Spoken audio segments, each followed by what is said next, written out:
বন্ধুরা আমার, আমি আপনাদের সামনে পবিত্র কুরআনুল কারীমের ভিতর থেকে অতি সংক্ষিপ্ত করে ছোট্ট একটা আয়াতে কারিমা পড়েছি। আল্লাহ তাআলা এই আয়াতে কারিমা কুরআনুল কারীমের প্রথম যে বাণী, প্রথম যে নির্দেশ, প্রথম যে ঘোষণা, সেটি হলো ইকরা বিসমি রাব্বিকাল্লাযী খালাক। পড়ুন আপনি আপনার প্রভুর নামে যিনি আপনাকে সৃষ্টি করেছে। মুসলমানের ঘরে জন্ম নিয়েছে, এই অর্থটুকু জানে না এরকম কোন মুসলমান খুঁজে পাওয়া যাবে? এটুকু জানে না এরকম কোন মুসলমান কি আছে? আল্লাহর কোরআনের প্রথম কথা, পড়ো তোমার প্রভুর নামে যিনি তোমাকে সৃষ্টি করেছেন। আমরাও পড়ি, আমরাও জ্ঞান অর্জন করি, আমরাও বলছি শিক্ষা জাতির মেরুদণ্ড। বাংলাদেশে সহ গোটা পৃথিবীতে সবচেয়ে বড় বড় বাজেটগুলো শিক্ষার উপরে দেওয়া হয়। পৃথিবীর সবচেয়ে পাওয়ারফুল যে শক্তি, সেটির নাম হলো শিক্ষা।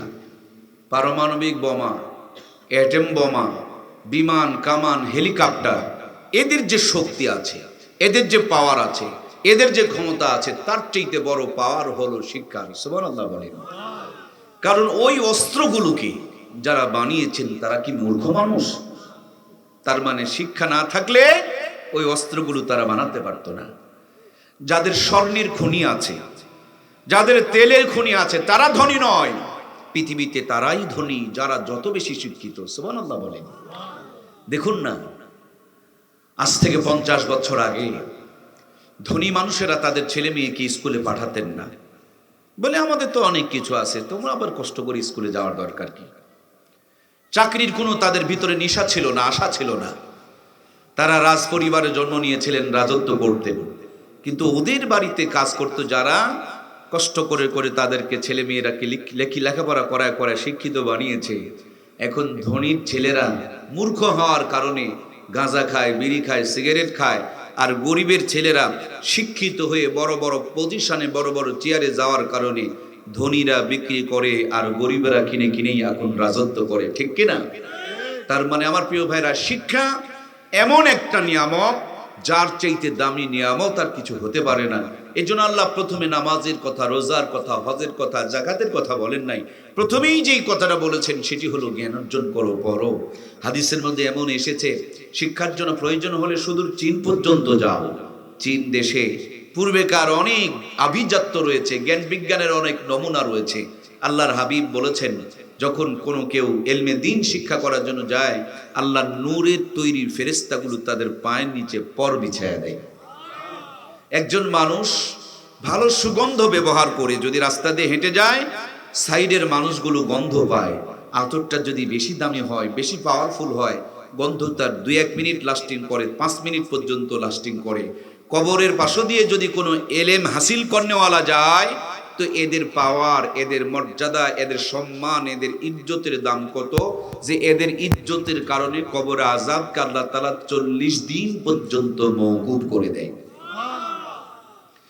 সম্মানিত প্রিয় ভাইয়েরা আমার, দুর্ভাগ্য হলো আমরাও পড়ি, আমরাও জ্ঞান অর্জন করি, কিন্তু আমাদের পড়ার মধ্যে আল্লাহর নাম, আল্লাহর হাবিবের সুন্নতের বিধানগুলো কমে গিয়েছে।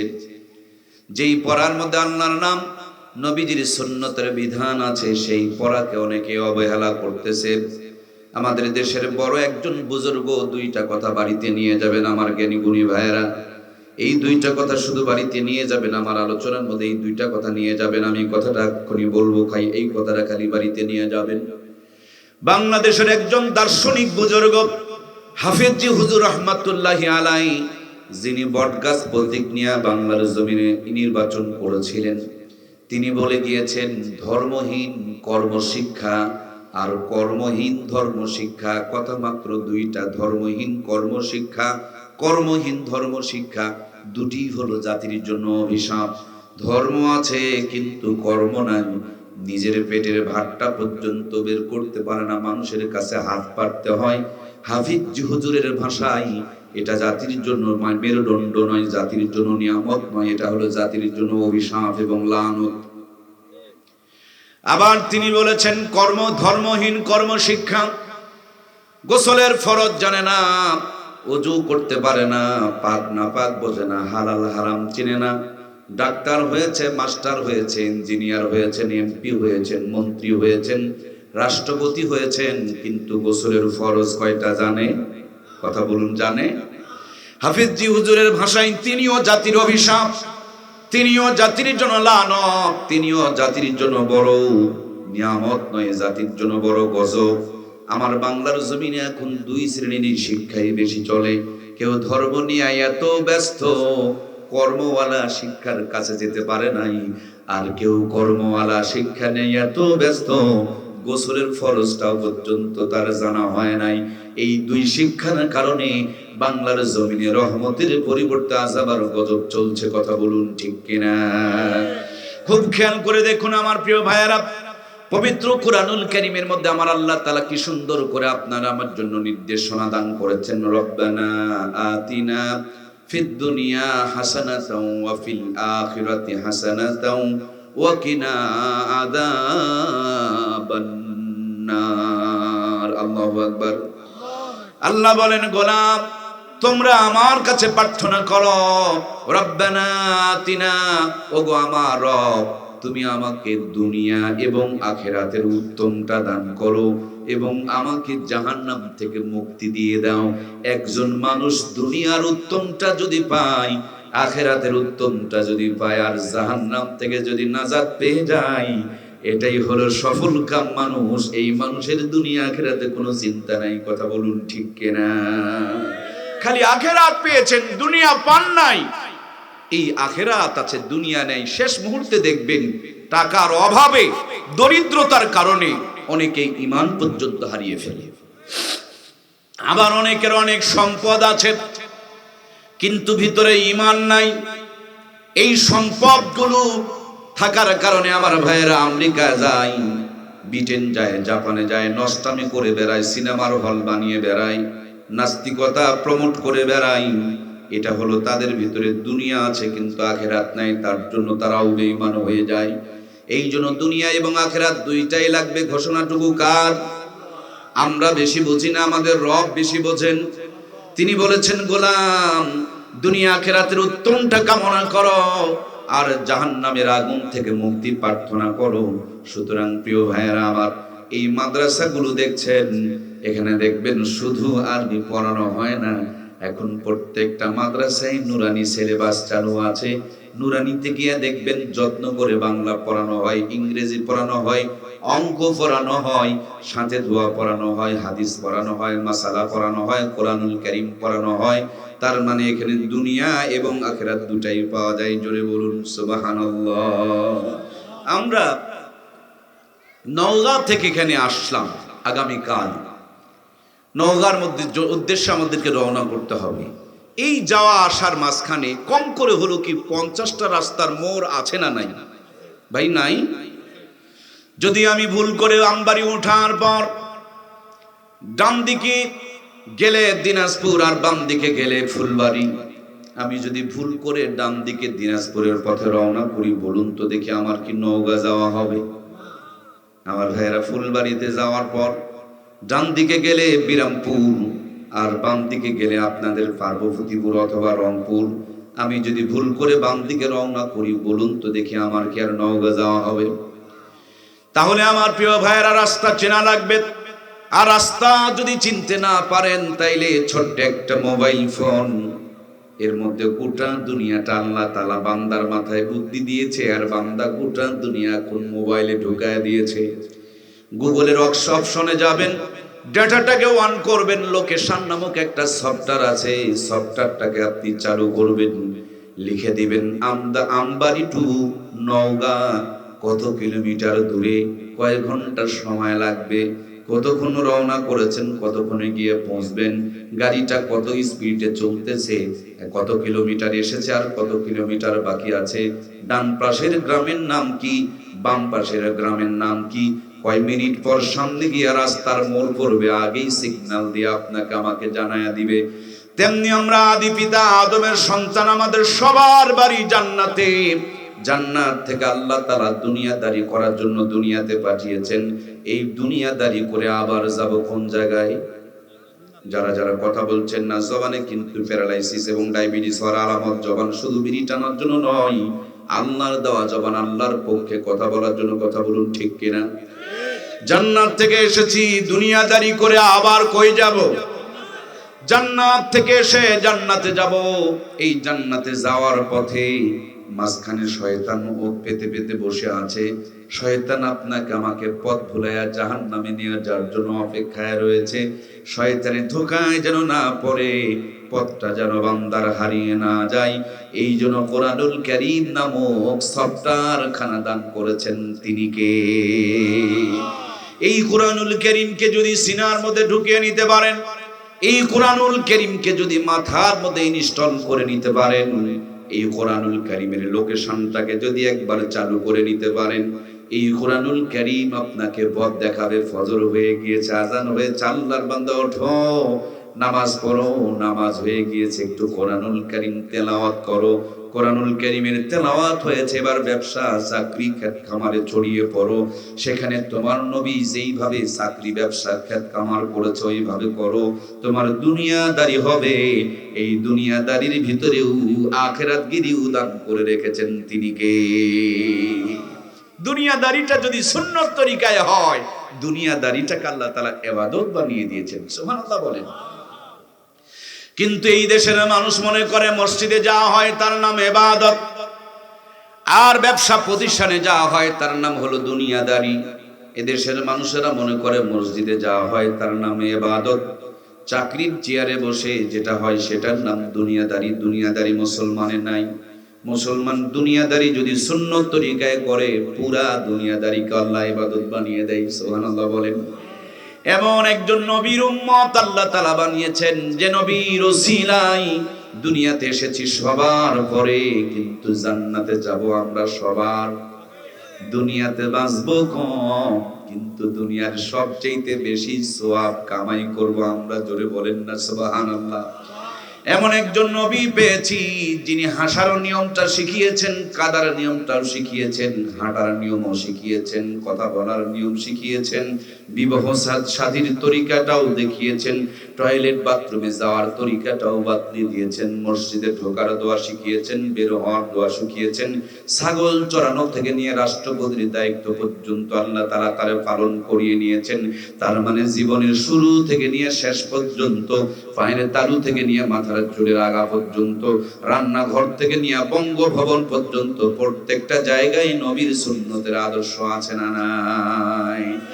নবীর মতে মত তাকেই বলে নবীর উম্মত। যার মত নবীর সঙ্গে মিলবে না, ওটা কিন্তু নবীজির পরিপূর্ণ উম্মত হতে পারবে? আমরা কি নবীজির পরিপূর্ণ উম্মত হতে চাই? জীবনের প্রত্যেকটা ক্ষেত্রে নবীর সুন্নত গুলোকে মানার দরকার আছে না নাই? আমার ভাইয়েরা, যদি মানতে পারতাম, মরার পরে জান্নাত তো পাওয়া যাবে, মরার আগেই যেন দুনিয়াটা জান্নাতের নমুনা হয়ে যাবে। সুবহানাল্লাহ। এদেশের সমস্ত মানুষ যদি আল্লাহওয়ালা হয়ে যেত, সুন্নতের আমলদার হয়ে যেত, বাংলার জমিনে চুরি তো থাকতো। কি নবী চুরি করেছিলেন? চুরি থাকতো না, খুন থাকতো না, ধর্ষণ থাকতো না, জমিনের আল ঠেলাঠেলি থাকতো না, খাবারের মধ্যে ভেজাল মিশামিশি থাকতো না, দুর্নীতি থাকতো না। আমার ভাইয়েরা, মরার পরে জান্নাত তো পাওয়া যেত, মরার আগেই যেন দুনিয়াটা জান্নাতের নমুনা হয়ে যেত। নবীজি যেই সমাজে এসেছিলেন, অন্ধকার একটা সমাজ, এই সমাজকে আলোকিত করার জন্য নবীর মতন একজন দামি মানুষ 40 বছর মেহনত করেছেন। যখন কোনো রেজাল্ট পয়দা হয় নাই, হৃদয় ভর্তি ব্যথা নিয়ে জাবালে নূর নামক উঁচু পাহাড়ের মাথায় চড়ে ছোট্ট একটা গুহার মধ্যে বসে নবীজি ধ্যান করছিলেন। আল্লাহর হাবিব মুহাম্মাদুর রাসূলুল্লাহ, সকলে জবান খুলে পড়ুন সাল্লাল্লাহু আলাইহি ওয়াসাল্লাম। নবীজি মুহাম্মাদুর রাসূলুল্লাহ, আর আল্লাহ তাআলা আমার নবীর কাছে দান করলেন কিতাবুল্লাহ, মুহাম্মাদুর রাসূলুল্লাহর কিতাবুল্লাহ। মক্কার জমিনে নেগেটিভ আর পজিটিভের যখন সংযোগ পেয়েছে, ওই কালো পাথরের পাহাড়কে আলোর পাহাড় জাবালে নূর বানিয়ে দিয়েছেন কে? এটা এমন একটা ম্যাগনেট, এটা এমন একটা চুম্বক, এটা এমন একটা পরশ পাথর, এটা এমন একটা আলোবর্তিকা, এটা এমন আল্লাহর পক্ষ থেকে দামি নিয়ামত, যেখানে যেমনি যেভাবে যার সাথে লেগেছে, কোরআনের ছোঁয়া লাগার কারণে প্রত্যেকটা জিনিসের শান, মান, মর্যাদার মর্তবাকে বাড়িয়ে দিয়েছেন কে? এই কোরআনুল কারীমকে আল্লাহ তাআলা আরশ আজিমে রেখেছিলেন। আরশ আজিমের মর্যাদা বেড়ে গেল।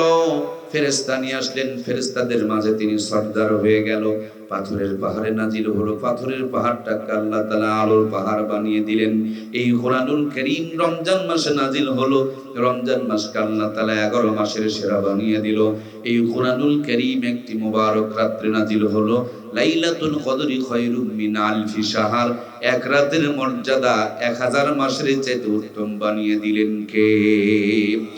এই কোরআনুল কারীম যেই কাগজে লেখা হয়, দুনিয়ার যত দামি কাগজ জমিনে পড়ে থাকুক কেউ তুলে নিয়ে চুমু খায় না, কিন্তু কোরআন লেখা কোনো কাগজ যদি জমিনে পড়ে থাকে, বলুন তো দেখি মুসলমানের সন্তান কি তার উপরে পা দিয়ে যাইতে পারে?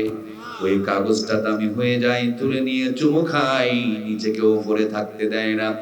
এই কোরআনুল কারীম যেই প্লাস্টিকের মধ্যে কভার বানানো হয়েছে, এই প্লাস্টিকের কভারটার পর্যন্ত দাম বেড়ে যায়। এই কোরআনুল কারীম যে কাঠের উপরে রেখে পড়া হয়, রেহেল কাঠ, সেই কাঠটার পর্যন্ত দাম বেড়ে যায়। সুতরাং সেই দামি কোরআন যদি আপনি আপনার সন্তানের সিনায় ঢুকিয়ে দিতে পারেন, ছেলের সিনায় ঢুকিয়ে দিতে পারেন, মেয়ের সিনায় ঢুকিয়ে দিতে পারেন, এই দামি কোরআন যার সিনায় জমা হয়ে যাবে, ওই মানুষটার দুনিয়া আখিরাত পুরা জীবনটাকে দামি বানিয়ে দিবে কে? আমাদের জন্মের পর ছোট্ট ছোট্ট বাচ্চাগুলোকে আমরা টিকা দেওয়া হয়। আমার কয়েকদিন আগে একটা ছেলে সন্তান আল্লাহ দিয়েছেন, আলহামদুলিল্লাহ বলি।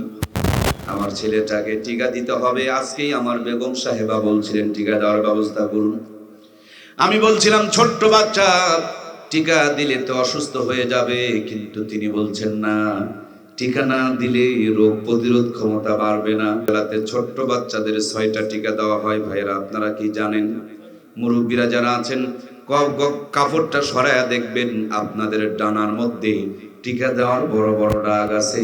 তখনকার টিকাগুলো আপডেট ছিল না, এখন আপডেট হওয়ার কারণে দাগ হয় না, কিন্তু মাঝে মাঝে টিকা দিলেও জ্বর আসে। কথা বলুন ঠিক কিনা?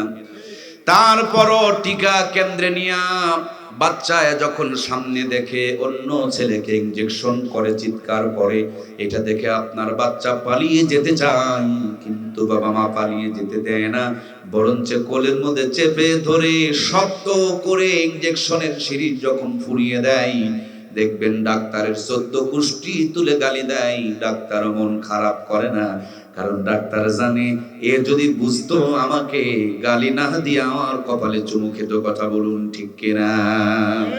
আমার প্রিয় ভাইয়েরা, সেম একই কায়দা চলছে বাংলার জমিন সহ গোটা দুনিয়ার ভিতরে। আলিমরা দেখতে পাই মানুষ সুদ খাচ্ছে, ঘুষ খাচ্ছে, বিড়ি টানতেছে, বউটাকে মোটরসাইকেলে চড়ায়া মার্কেটে ঘুরতেছে, তার মানে তিনি জাহান্নামের দিকে দৌড়াইতেছে। কথা বলুন ঠিক কিনা? এজন্যই বলে বিড়ি খেও না, জেনা করিও না, নিজের বউকে পাতলা কাপড় পরায়া মার্কেটে ঘুরায়া ঘুরায়া দেশের মানুষকে জাহান্নামের জন্য দাওয়াত দিয়ে বেড়াইও না। এই কথাগুলো বলার কারণে অনেক আলেমের উপরে জুলুম, অত্যাচার, নির্যাতন পর্যন্ত নেমে আসে। কথা বলুন ঠিক কিনা? আপনি আপনার সন্তানকে 6টা টিকা দেওয়ালেন কেন? বলে 6টা টিকা দিলে 6টা রোগ আর মৃত্যুর আগ পর্যন্ত আক্রমণ করবে না। কিছুদিন আগে করোনার ভাইরাস এসেছিল, সবাই টিকা নিয়েছিল, টিকা দিয়েছিল কেন? বলে এই টিকা দিলে রোগ প্রতিরোধ ক্ষমতা বেড়ে যাবে, করোনার ঘায়েল করতে পারবে না। শীতের দিনে মাফলার পরে এসেছেন কেন? জ্যাকেট পরে এসেছেন কেন? বলে এই শীতের পোশাক পরলে ঠান্ডা লাগবে না, নিউমোনিয়ার হবে না। বর্ষার দিনে ছাতা মাথায় কেন, গায়ে রিংকোট কেন? বলে ছাতা মাথায় গায়ে রিংকোট থাকলে বৃষ্টি আর ভিতরে ঢুকতে পারবে। জোরে বলুন পারবে? আমার প্রিয় ভাইয়েরা, গল্প শোনাতে আসি নাই, বাস্তবতার আলোকে আপনার আমার ইমানটাকে একটু চাঙ্গা বানাতে চাই। যে টিকা দিলে রোগ প্রতিরোধ ক্ষমতা বাড়ে, যে শীতের কাপড় পরলে পরে ভিতরে ঠান্ডা ঢুকতে পারে না, যে রিংকোট পরলে বৃষ্টিতেই ঘুরবেন কিন্তু বৃষ্টি আপনার ভিতরে ঢুকবে না, তেমনি আপনি যতই দুনিয়ার ভেজালে থাকুন না কেন, সিনায় যদি কোরআনুল কারীম ঢুকিয়ে দিতে পারেন, আপনার সন্তান ডাক্তারি, মাস্টারি, ইঞ্জিনিয়ারি, এমপিগিরি, মন্ত্রীগিরি করবে, কিন্তু জাহান্নামে যাবে না, জান্নাতের পথ হারাবে না। এই কোরআনুল কারীম তাকে পথ দেখায়া জান্নাতের পথের উপরে রেখে দিবে। কথা বলুন ঠিক কিনা? এই জন্য প্রিয় ভাইয়েরা আমার, সবার ঘরে শীতের পোশাক আছে, কিন্তু সবার ঘরে কোরআনের তেলাওয়াত। সবার ঘরে বর্ষার দিনের প্রস্তুতি নেওয়ার জন্য ছাতা আছে, কিন্তু জাহান্নাম থেকে বাঁচার জন্য সবার ঘরে নামাজ। সবার বাড়িতে আমার ভাইয়েরা করোনার ভাইরাসের টিকা দেওয়ার কার্ড আছে, কিন্তু সবার ঘরে আলেম হাফেজ বানানোর সার্টিফিকেট নাই। এই জন্য দরদের ভাইয়ের আমার সন্তানকে আপনি ডাক্তার, মাস্টার, ইঞ্জিনিয়ার বানাবেন, কোনো আপত্তি নাই, কিন্তু আগেই ডাক্তার নয়, আগে মাস্টার নয়, আগে ইঞ্জিনিয়ার নয়, আগে একটু কোরআনের ফার্মায় ঢুকাইয়া ইমানদার বানাতে হয়। আর ইমানদার বানানোর জন্য কলেজ, ভার্সিটি, বিশ্ববিদ্যালয় নয়, ইমানদার বানানোর ফ্যাক্টরি, এই কারখানা হলো মাদ্রাসাগুলো। এই মাদ্রাসা মসজিদগুলোতে দিয়া আপনি আপনার সন্তানকে যদি ইমানদার বানায় নিতে পারেন, আপনার আমার আশেপাশে কি ইটের ভাটা আছে না নাই? আমার ভাইরা, ইটের ভাটায় আপনারা গিয়েছেন, ইটগুলো ইট বানানো হয় পাথর দিয়া, কি মাটি দিয়া, এইরকম মাটি দিয়া। কিন্তু এই মাটি যদি পানিতে ফেলে দেন, দেখবেন মাটি গলে যাবে। গলে যাবে কিনা? এই মাটি রাস্তায় দিলে ধুলা হয়ে যাবে, কিন্তু সেই মাটিকে সুন্দর করে খামিরা বানায়া ইটের একটা ফার্মায় ঢুকায়া, ইটের ফার্মাটা যদি বেঁকা হয়, ইটগুলো তো সোজা হয়। কথা বলুন একটু ভাইজান, আমাকে একটু হেল্প করেন। ফার্মা যদি বেঁকা হয়, ইট তো সোজা হয়। ফার্মার মধ্যে যদি এস লেখা থাকে, ইটের মধ্যে আর ওঠে। ও এস থাকলে এসি ওঠে। ও বন্ধু, বিয়ে করবা কটকটি, আর ছেলে মেয়ে হবে আল্লাহর ওলি। ওয়াজ বুঝতেছেন না কেন? কথা বলেন, কথা বলেন, কথা বলতে হবে, নইলে কিয়ামতের দিন বোবা শয়তানের কাতারে আল্লাহ তাআলা তুলবে। ফার্মা যদি বেঁকা হয়, ইট তো সোজা হয়। যদি বিয়ে করবেন কটকটি, আর পেট থেকে আল্লাহর ওলি হবে। নিজের পেটটাকে ঢাকা রাখবেন, বিবির পেটের মধ্যে অর্ধেকটা বের করে মার্কেটে মার্কেটে ঘুরাবেন, ওই পেটের মধ্যে তো আল্লাহর ওলি পয়দা হবে। আমার প্রিয় ভাইয়েরা, খুব খেয়াল করবেন। ইটের ফার্মায় ঢুকায়া আরো দেখবো একদিন শুকায়া ইটের ভাড়ায় দেওয়ার পর যখন ইটের টেম্পারেচার মেনটেন করে তাপ দেওয়া হবে, আগে ছিল মাটি, এবার হিট পাওয়ার কারণে হয়ে গিয়েছে খাঁটি। আগে পানিতে ফেলে দিলে গলে যায়, ওই ভাটার ইট বের করে এখন যদি সাগরে সমুদ্রেও ফেলে দেওয়া হয়, বলুন তো দেখি গলে যায় না আরো শক্ত হয়? একই মাটি আগে গলে যায়, পরে শক্ত হয়। মানুষের পেটে জন্ম নিলে মানুষ নয়, গরুর পেটে জন্ম নিলে গরু হয়, ছাগলের পেটে জন্ম নিলে ছাগল হয়। যদি মানুষের পেটে জন্ম নিলে মানুষ হয়, তাহলে এরশাদ শিকদারকে কেন মানুষ অমানুষ বলে? তার তো হাত পা সবই ঠিক আছে। তার মানে মানুষের পেটে জন্ম নিলেই শুধু মানুষ নয়, হাকিকতের মানুষ, গুণওয়ালা মানুষ, আলোকিত মানুষ, জান্নাতি মানুষ বানানোর জন্য আমাদের সকলের ছেলে মেয়েগুলোকে কোরআনের ফার্মায় দিয়ে ইমানদার বানানোর দরকার আছে না না? আমি একবারও ডাক্তার, মাস্টার, ইঞ্জিনিয়ারের বিরুদ্ধে বলি নাই, কারণ আমার যদি অসুস্থ হয়, ডাক্তারের দরকার আছে না নাই?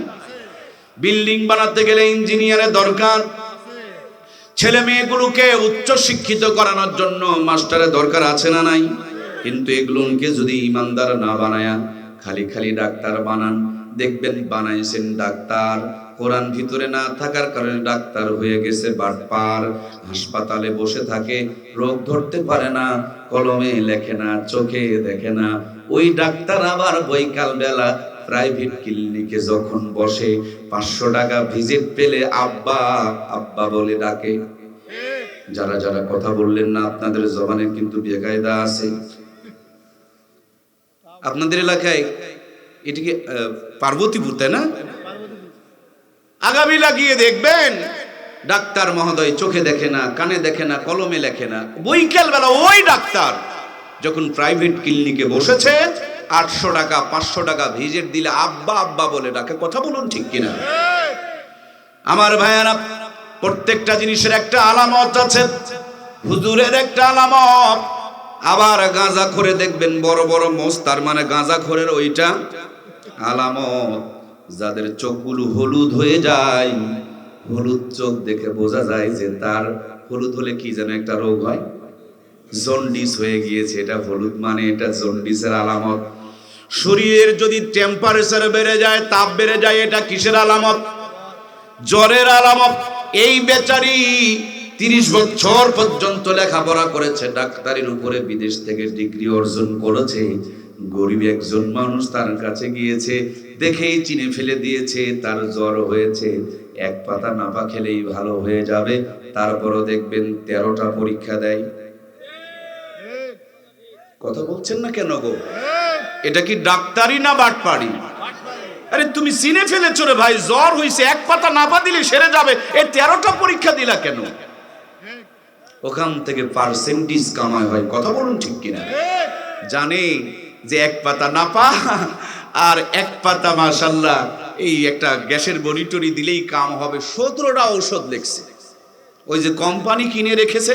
কথা বলছেন না কেন? সব ডাক্তার এরকম না, কিন্তু এরকম ডাক্তারের নামে বাটপার আছে না নাই? আমার প্রিয় ভাইয়ারা, ওই ডাক্তারের মাথায় যদি কোরআন থাকতো, বলুন তো দেখি ডাক্তারগুলো কি আমাদের সাথে এই বাটপারিগুলো করতে পারতো? তাহলে আমরা ডাক্তার চাই, কিন্তু ডাক্তারওয়ালা কেউ কোরআনওয়ালা ইমানদার ডাক্তার বানানোর দরকার আছে না নাই? আমাদের দেশে অনেক মাস্টার আছেন, স্যার আছেন, মাথায় মাল আছে, সরকার যাচাই বাছাই করে স্যারকে চাকরি দিয়েছে, বড় বড় বিল্ডিং এ গিয়ে স্যারেরা আমাদের বাচ্চাদেরকে পড়ায়, কিন্তু স্কুলে পড়ে বাচ্চাগুলো পাস করতে পারে না। স্যারের বাড়ির কোনায় ছোট্ট একটা প্রাইভেট সেন্টার আছে, কোচিং সেন্টার আছে, আধা ঘন্টা যদি লেখাপড়া করে দেখবেন ওখানে পড়লে পাস করে, কিন্তু বড় বড় স্কুল কলেজে পড়ে পাস করতে পারে না। তার মানে স্যারের মাথায় মাল আছে, স্যার এই মালগুলো সঠিক জায়গায় সাপ্লাই করে না, কুক্ষিগত করে রেখে দেয়, টাকা কামাই করার ধান্দায় কোচিং সেন্টারে সাপ্লাই দিয়ে দেয়। সত্যি করে বুকে হাত দিয়ে ইমানের বল নিয়ে আমাকে উত্তর দিবেন, যেই স্যারের দায়িত্ব পালন না করে সরকারি বেতনগুলো তুলে তুলে খায়, বলুন তো দেখি ওই স্যার নামক আল্লাহর বান্দার বেতনগুলো কি হালাল হতে পারে? হারাম টাকা দিয়া বউকে শাড়ি কিনে দিবে, যেদিন স্যার ঢাকায় যাবে ওই দিন ওই শাড়ি পরে রিকশায় চড়ে পোঁছ মেরে মেরে পাবলিকের হক বইয়া আদায় করে। কথা বলুন ঠিক কিনা? হারাম টাকা দিয়া সন্তানকে লেখাপড়া করাবে, দেখবেন সন্তান ভাত কাপড় দেবে না, বুড়া বয়সে বৃদ্ধাশ্রমে ফেলে আসে। কথা বলুন ঠিক কিনা? এই জন্য আমরা স্যার চাই, কিন্তু স্যারের ভিতরে কোরআন ঢোকানোর দরকার আছে না নাই? কথা তো আমার এটাই, কোরআনওয়ালা স্যার চাই। কথা বলেন ঠিক কিনা? 3 নম্বরে, আমার দেশে বহু ইঞ্জিনিয়ার আছে, রডগুলো বিক্রি করে দেয় আর রডের পরিবর্তে বাঁশ ঢুকায়। কথা বলছেন না কেন? এই তো আপনাদের ঢাকা টু দিনাজপুর, হাইরে কত কষ্ট করে রাস্তা হলো বন্ধুরা আমার। এখন রাস্তার সাইড দিয়ে ড্রেন থাকবে দূরের কথা, এখন রাস্তার মাঝখান দিয়ে ড্রেন, তাও আবার একটা না 2-3টা।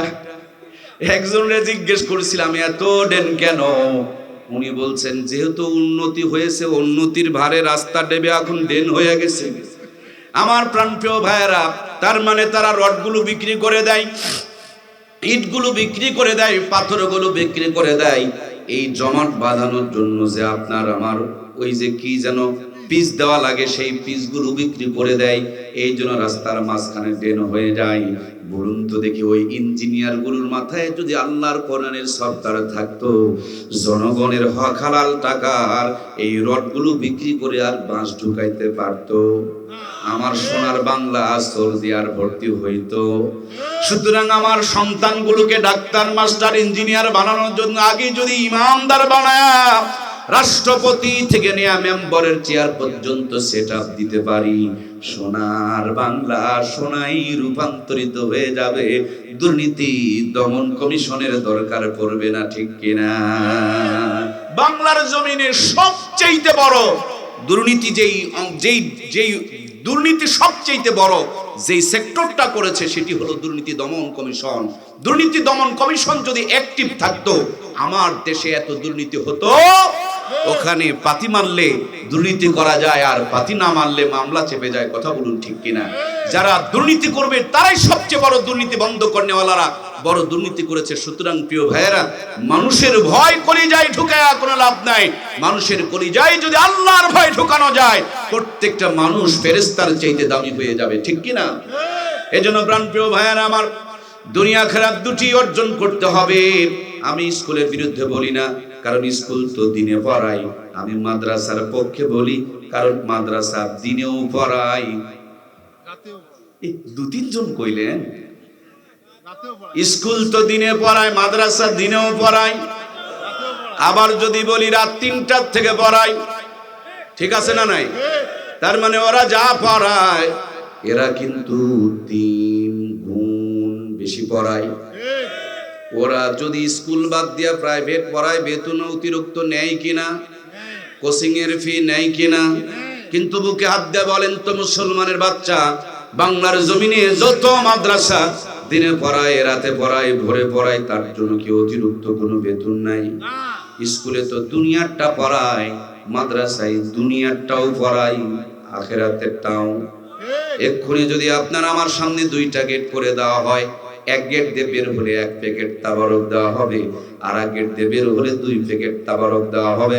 সবাই দেখবেন 2 প্যাকেট তাবারকের লাইনে ভিড় ধরবে, সিঙ্গেল লাইনে কেউ যাবে না। এই তাবারকের বেলায় 2টার লাইন ধরলেন, আর যেই লাইন ধরলে আপনার সন্তান দুনিয়া আখিরাত দুটাই পাবে, ওইটাকে কেন বাতিল করে দিলেন? এই দুনিয়ার মধ্যে সবচাইতে জালেম ওই বাবা মা, যেই জালেম বাবা মা তার সন্তানকে টিকা দেওয়াইছে, তার সন্তানকে শীতের পোশাক পরাইছে, তার সন্তানকে জ্যাকেট কিনে দিয়েছে, সন্তানকে চাকরি ব্যবসা বাণিজ্য সব দিয়েছে, কিন্তু সন্তানকে কোরআনের শিক্ষা, এই কোরআনুল কারীমের শিক্ষা না থাকার কারণে সন্তানগুলো যখন জাহান্নামে যাবে, আল্লাহর কাছে ডাকতে বলবে, মালিক তুমি আমার বাপ মাকে আগে জাহান্নামের মধ্যে দাও, ওদের বুকের উপরে পা দিয়া জাহান্নামে যাব। কারণ আজকে যে আমি জাহান্নামে যাই, আমাকে জান্নাত আর জাহান্নাম আমার বাপ মা চিনায়া দিতে পারে, সেই জন্যই আমি জাহান্নামে যাই।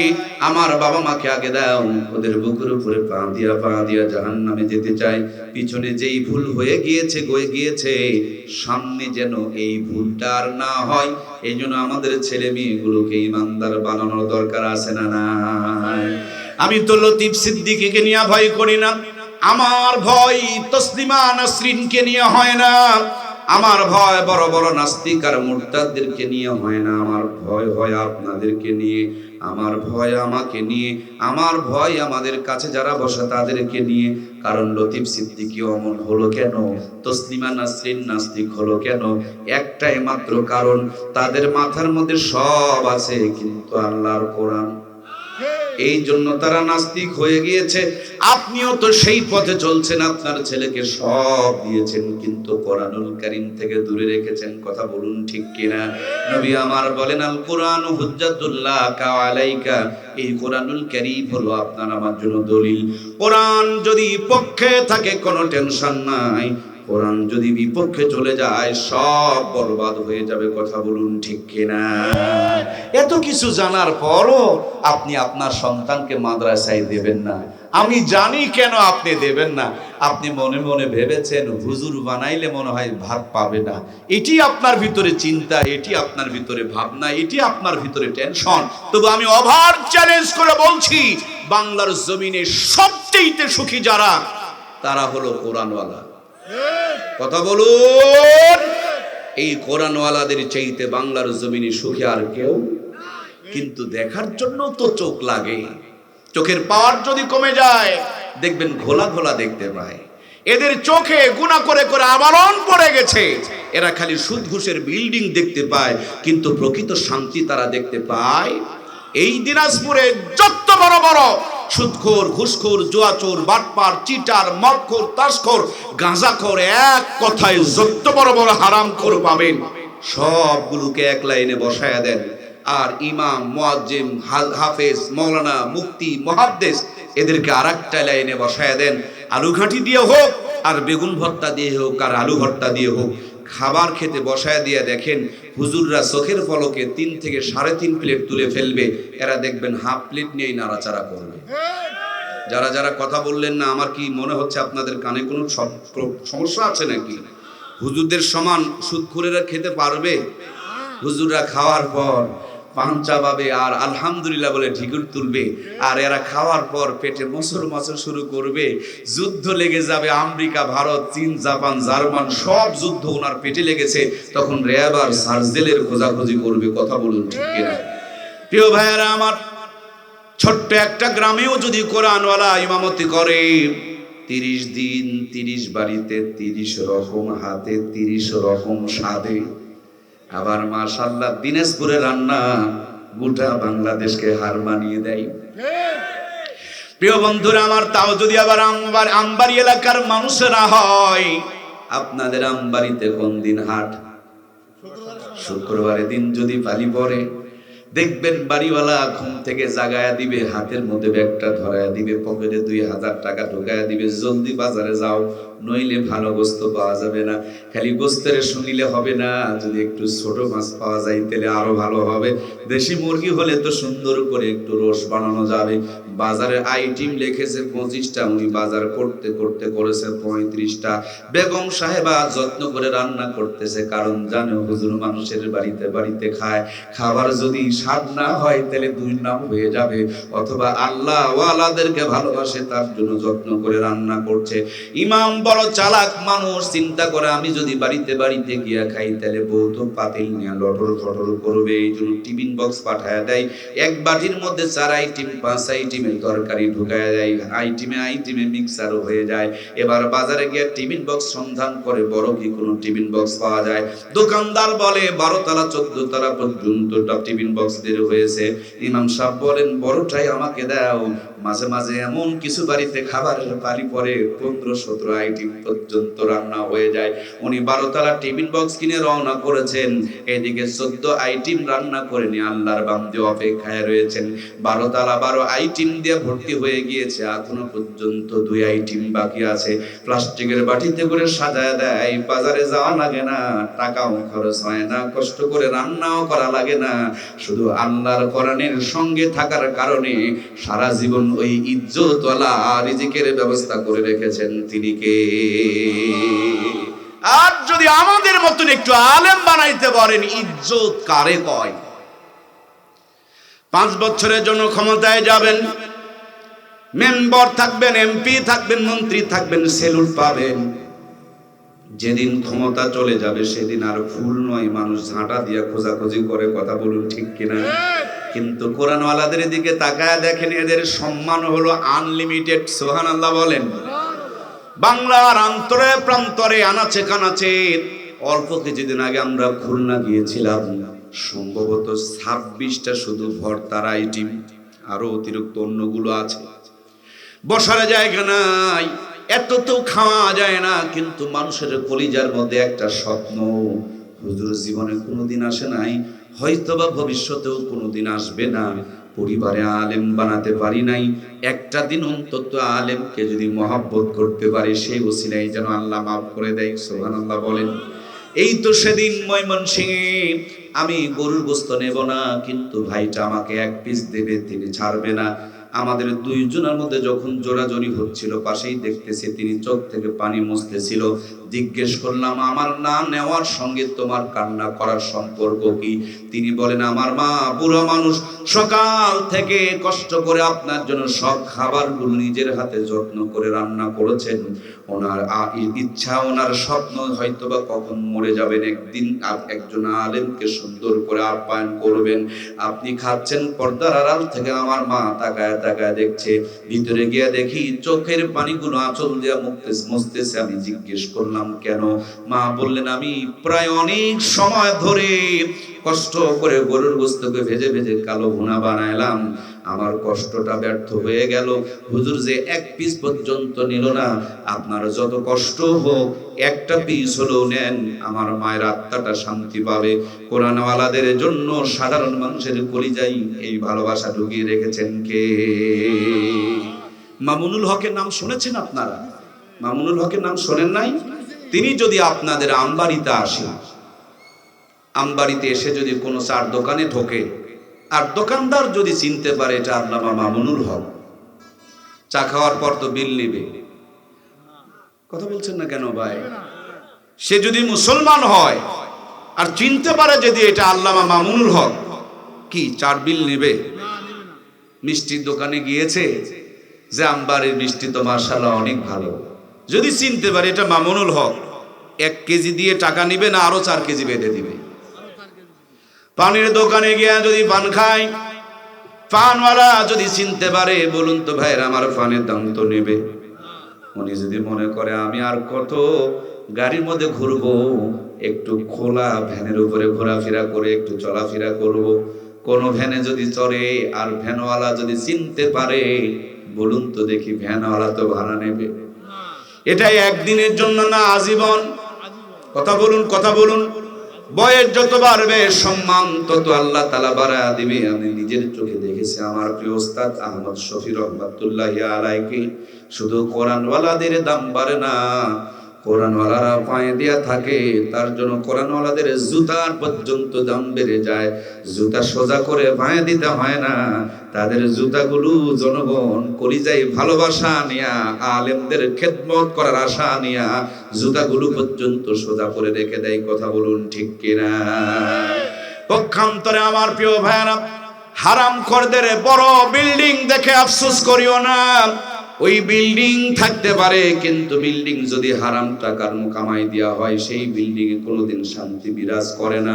রাতের 9টায় 15 লাখ টাকা নিয়ে বাড়িতে যায়, মুখের মধ্যে সালাম নেয়, আগরবাতি টানতে টানতে বাসায় যায়, গেটের মধ্যে গিয়া কলিং বেলে চাপ দেয়, কাজের মেয়ে গেট খুলে দেয়, বইয়ের সাথে সম্পর্ক ভালো নাই, ঘরে ঢুকে কাপড় চোপড় খুলে, পেটের মধ্যে ক্ষুধার যন্ত্রণা, বইয়ের হাতে রান্না কপালে জোটে না, যে মেয়েটা নাক পরিষ্কার করেছে ওই হাত দিয়ে রুটি বানায় যত্ন করে ঢেকে রেখে দিয়েছে, নরম রুটি, গরম খাসির কলিজা, কিন্তু মনে বড় অশান্তি, পেটে ঢুকতে চায় না, জোর করে ঠেলে ঠেলে যদি পেটের মধ্যে ঢুকায়, পেটে ঢুকতে দেরি যুদ্ধ বেঁধে যায়, তখন গ্যাসের বড়িরে আবার সার্জেল দিয়া পেটের গুতাগুতি মিটানো লাগে।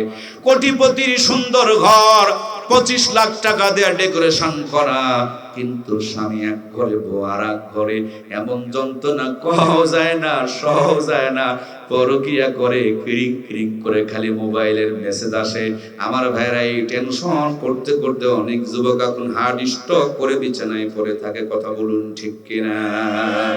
এজন্য আসুন আমার ভাইরা, দিন শেষে সারমর্ম মূল কথা, মুসলমান কোরআন সুন্নাহ যেখানে, আল্লাহ রহমত আর বরকত সেখানে, একটু ফেলে আসা দিনগুলোর দিকে তাকান না। আজ থেকে 30 বছর আগে আপনাদের আমবাড়ি এলাকার ভিতরে, আপনাদের দিনাজপুর এলাকার ভিতরে ভাঙা ঘরে যখন মাসকালার ডালের তেলানি হতো, এক বাড়ির তেলানি গোটা গ্রামটাকে মোহিত করে ছেড়ে দিত। একদিন যদি আতপ চালের বিরিয়ানি খাওয়া হতো, কম করে হলো 2 দিন পর্যন্ত হাত থেকে সুগন্ধ বের হতো।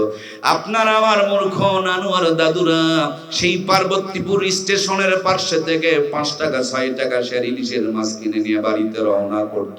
পুকুরের খোলা পানি দিয়া অর্ধ পচা ইলিশের মাছ মূর্খ নানি আর দাদিরা কোনো মতন ধৌত করে খেরের চুলায় বসে, লবণ থাকলে ঝাল নাই, ঝাল থাকলে তেল দেওয়ার কথা মনে নাই, কিন্তু গুনগুন গুনগুন করে জাল জ্বলছে আর দরুদ শরীফের তেলাওয়াত চলছে, মাথায় কাপড় আছে, পেটটা ঢাকা আছে, হালাল টাকা দিয়ে কিনা হয়েছে। যে ঘরে কিনা করে রান্না হয়েছে সেই ঘরে কোনো কিস্তির টাকা নাই, গ্রামীণ ব্যাংক ঠেঙ্গা মারা আশা নাই, সেই ঘরে কটকটির আওয়াজ বের হয় না, সেই ঘরে কোরআনুল কারীমের তেলাওয়াতের আওয়াজ বের হয়, সেই ঘরের মা বোনগুলো রিমেট টুবে টিবে নিজের ঘর থেকে হিন্দুদের মন্দিরে আওয়াজ বের করে না, সেই ঘরের মা বোনগুলো ইশারা নামাজ পড়ে আঁচল তুলে ধরে চোখের পানি ছেড়ে দিয়ে রোনাজারি করে। ওই ঘরে একদিন যদি ইলিশ মাছ আর পান্তা ভাত খাওয়া গেছে, কম করে হলো 3 দিন পর্যন্ত হাত থেকে সুগন্ধ বের হয়েছে। কথা বলুন ঠিক কিনা? সেই নানি দাদিদের স্মৃতিচারণে পহেলা বৈশাখ উদযাপন করি আমরা। 6 টাকার কেজি ইলিশের মাছ 6000 টাকা দিয়ে আমদানি করে নিয়ে আসতেছি আমরা। নরমাল চুলা ভেঙে দিয়ে গ্যাসের চুলা নিয়ে এসেছি আমরা। সাধারণ মশলা বাতিল করে রাঁধুনি গুঁড়া মশলা ব্যবহার করতেছি আমরা। কত উন্নতি করেছেন, গুণে কোনো শেষ করতে পারবেন না। কিন্তু খাবার সময় নাকে নিয়ে চেক করতে হয় ইলিশ না সিলভার কাপ। কথা বলুন ঠিক কিনা? আগে কি সুন্দর দিন কাটাইতাম আমরা। যুবক ভাইয়ের আমার সঙ্গে একটু হেল্প করুন। আগে কি সুন্দর দিন কাটাইতাম আমরা, আগে কি সুন্দর দিন কাটাইতাম। ফজর যখন হইতো মুয়াজ্জিন আযান দিত, মধুর আযান শুনে বিছানা ছাড়িতাম আমরা, মধুর আযান শুনে ঘুম ছাড়িতাম। যতই থাকুক কাম আগে নামাজ পড়িতাম, হাজার থাকুক কাম আগে নামাজ পড়িতাম, নামাজ পড়িয়া কোরআন পড়িতাম আমরা। ইগো চলবে না। নামাজ পড়িয়া তেলাওয়াত করিতাম, আগে কি সুন্দর দিন কাটাইতাম আমরা, আগে কি সুন্দর দিন কাটাইতাম। জোরে বলুন মারহাবা। শুধুমাত্র এখনকার তুলনায় আগে কোরআন সুন্নাহর সাথে সম্পর্ক মানুষের ভালো ছিল, এই জন্য মূর্খ নানু আর দাদুরা 150 বছরের টনটনা বেঁচে ছিল। কথা বলুন ঠিক কিনা?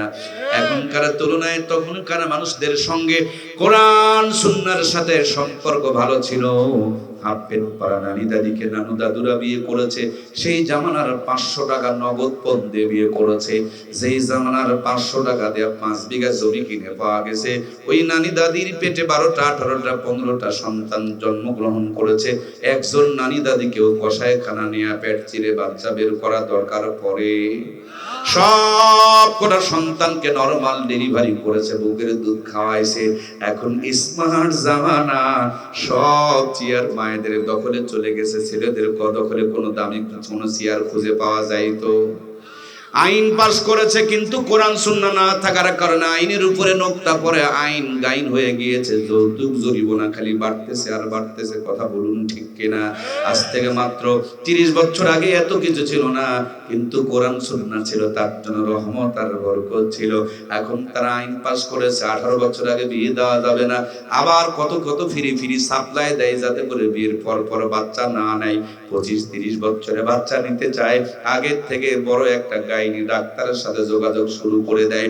যেমনি পেটে সন্তান এসেছে, ইসিজি এক্সরে আল্ট্রাসাউন্ড শুরু হয়ে গেল। কায়দায় না বেকায়দায় ভিটামিন আছে না নাই, ক্যালসিয়াম আছে না নাই, মিনারেল আছে না নাই, আয়রন আছে না নাই, জিঙ্ক আছে না নাই, হাজার তরিকার পদ্ধতি চালায়, কিন্তু পেটের ভুঁড়ি ঢাকতে জানে। বুক ঢাকা কাপড় পরতে পারে, মাথার উপর ওড়না তারা রাখতে পারে। এই জন্য 90 থেকে 80% মেয়েকে এখন কসাইখানা নিয়ে পেট চিরে বাচ্চা বের করতে হয়। কথা বলুন ঠিক কিনা? আগে ছিল ঢাকা, বুকে আল্লাহ দান করেছিলেন রহমত আর বরকত, এখন তাদের বুকটাকে রেখে দিয়েছে ফাঁকা। এই জন্য শুরু হয়ে গিয়েছে আযাব আর গজব। কথা বলুন ঠিক কিনা? দিনাজপুরে গিয়ে দেখুন বন্ধুরা আমার, খাবার দোকানে মেস্টেডে সেরিডে অ্যালার্ট দেয়, যদি দেখে খাবারগুলো ঢাকার পরিবর্তে ফাঁকা, হাতের মধ্যে হ্যান্ডকাপ লাগায়া দোকানদারকে চালান করে দেয়, বেটা এই খাবার খেলে দেশের মানুষ অসুস্থ হয়ে যাবে। আমি পাগল হয়ে যাই রে। বড় মানুষের খাবার যত্ন করে ঢাকা, আর ছোট বাবুদের জন্য, বেবিদের জন্য, সোনামণিদের জন্য, বাচ্চাদের জন্য দয়ার আল্লাহ দয়া করে মা বোনের বুকে রিজার্ভ খাবার রেখে দিলেন। বড় মানুষের খাবার ঢাকা, আর ছোট্ট বাচ্চাদের খাবারগুলো তারাকে বুকের মধ্যে রেখে দিয়েছে ফাঁকা।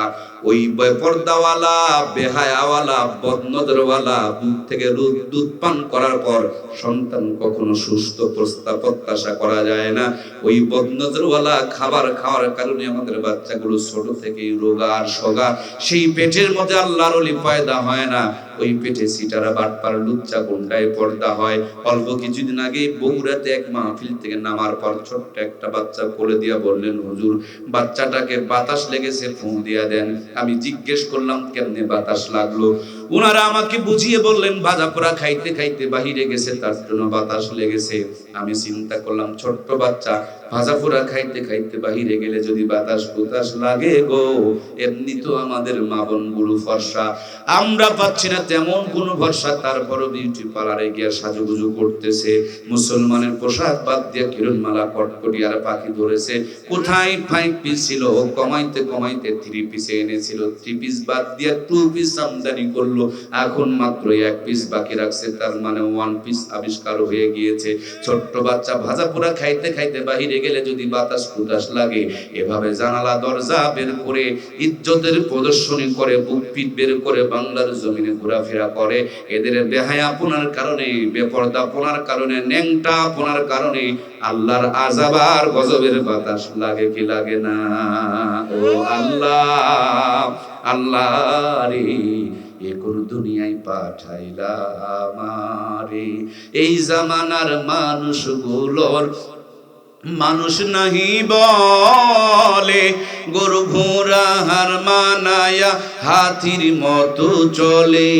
ও আল্লাহ, আল্লাহ রে, এ কোন দুনিয়ায় পাঠাইলা আমারে? হাইরে সাধের দুনিয়ায় মানুষ পাওয়া বড় দায়। মানুষ দেখতে চলে নেবার জাদু ঘরে যায় সবাই। মানুষ দেখতে চলে নেবার কোথায়? জাদুঘরে গিয়ে দেখবেন বন্ধুরা আমার, আদিম জামানার মানুষকে তারা বানিয়ে রেখেছে শাড়ি, 3 পিস, পাঞ্জাবি, পায়জামা। তারা তাদের সময় ছিল না, কিন্তু ইজ্জতের দাম ছিল, সতীত্বের মর্যাদা ছিল। বড় বড় গাছের পাতার লতা দিয়ে তারা ইজ্জতকে ঢেকে রেখেছে। আর এই জামানায় ইজ্জত বের করে দেখানোর প্রতিযোগিতা চালু হয়ে গিয়েছে। ইজ্জত বের করে দেখালে যদি সভ্য হওয়া যায়, ভদ্র হওয়া যায়, স্মার্ট হওয়া যায়, তাইলে তোমরা কেবল স্মার্ট হইলা, কুকুর আগের থেকে স্মার্ট ছিল। কথা বলুন ঠিক কিনা?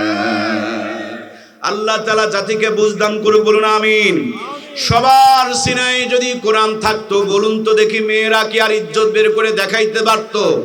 একজন ভদ্রলোক তার বউকে মোটরসাইকেলের পিছনে চড়ায় মার্কেটে ঘোরায়, তার সিনায় যদি কোরআন থাকতো, নিজের বউকে অর্ধনগ্ন পোশাক পরায় বিউটি পার্লারে সাজায়া মার্কেটে নিয়ে কি ঘোরাফেরা করতে পারতো? সারমর্ম কথা আমার প্রিয় ভাইয়ারা, টিকা দিলে রোগ হবে না, রিংকট পড়লে বৃষ্টি ঢুকবে না, লোকেশন 1 করলে রাস্তা ভুল হবে না। মূল কথা, কোরআন যদি সিনায় ঢুকিয়ে দিতে পারেন, ওই মানুষটা পথভ্রষ্ট হবে না, জাহান্নামে যাবে না। জান্নাতের পথে যদি তুলে ছেলে দিতে পারেন, ফুলবাড়িতে যান অথবা পার্বতীপুরে যান, দেখবেন ট্রেন 2টা লাইনের উপরে দাঁড়ায় আছে। এটার পথ হারায় না, এটার রাস্তা চেনা লাগে না, এটা আঁকা বাঁকা করে ঘোরান লাগে না। লাইনের উপরে চলতে চলতে চলতে সকাল হলেই যেমন ঢাকা পৌঁছে যায়।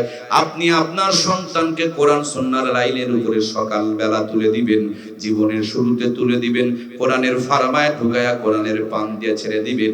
এই সন্তান দুনিয়াদারি করবে, এর ভিতর দিয়েই আল্লাহর জান্নাতে চলে যাবে। এজন্য প্রাণপ্রিয় ভাইয়েরা আমার, আমরা কি আমাদের সন্তানগুলোকে কোরআনওয়ালা বানাতে চাই? এই কোরআনের ফারমাটা আমাদের দরকার আছে না নাই?